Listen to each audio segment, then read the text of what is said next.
विश्वेश्वराय नरकान्तकतारणाय कर्णामृताय शशिशेखरधारणाय कर्पूरकान्तिधवलाय जटाधराय दारिद्र्यदुःखदहनाय नमः शिवाय गौरीप्रियाय रजनीशकलाधराय कालान्तकाय भुजगाधिपकङ्कणाय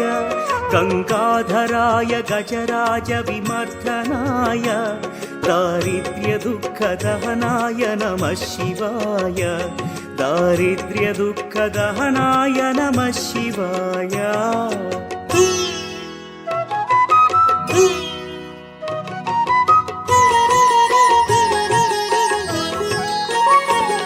भक्तप्रियाय भवरोगभयापहाय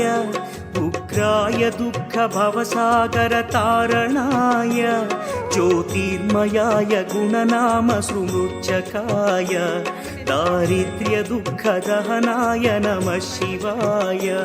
चर्माम्बराय शवभस्मविलेपनाय फालेक्षणाय मणिकुण्डलमण्डिताय मञ्जीरपादयुगलाय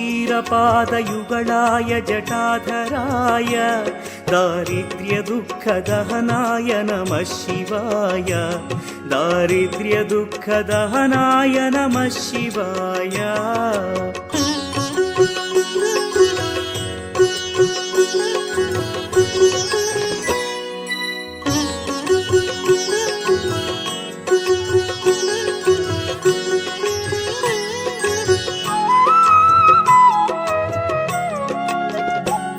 पञ्चाननाय फणिराजविभूषणाय हेमांशुकाय भुवनत्रयमण्डिताय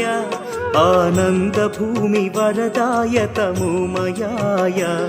दारिद्र्यदुःखदहनाय नमः शिवाय भानुप्रियाय भवसागरतारणाय कालान्तकाय कमलासनपूजिताय नेत्रत्रयाय शुभलक्षणलक्षिताय दारिद्र्यदुःखदहनाय नमः शिवाय दारिद्र्यदुःखदहनाय नमः शिवाय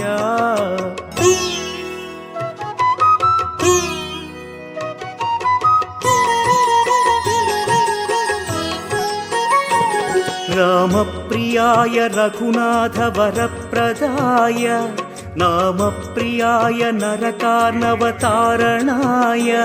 पुण्येषु पुण्यभरिताय सुरार्चिताय दारिद्र्यदुःखदहनाय नमः शिवाय मुक्तीश्वराय फलदाय गणेश्वराय गीतप्रियाय वृषभेश्वर वाहनाय मातङ्गचर्मवसनाय महेश्वराय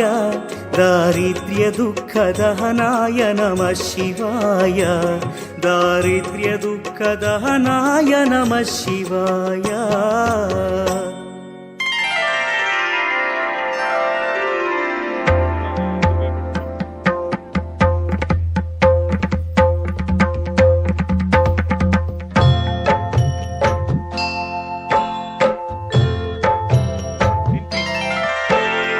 आशुतोष शशांक शेखर चंद्रमौलि चिदंबरा कोटि कोटि प्रणाम शंभो कोटि नमन दिगंबरा।